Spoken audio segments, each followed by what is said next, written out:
Hey, good morning, Lynn. I thought I'd just send you a quick little video so you can pull up a person like Brett Bernier and delete his relationship this way. And then to add a new one, then you would just say new relationship here.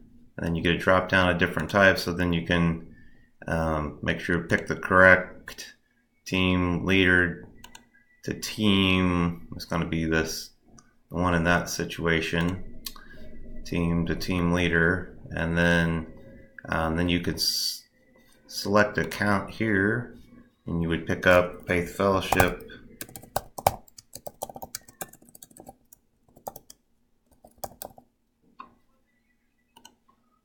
and pick it, current team, and then you can switch that if you needed to. If this is backwards, then you can change this back and forth to get it correct. So he would be the team leader and this would be the team. Then you would hit save if that was the situation. That'll do it.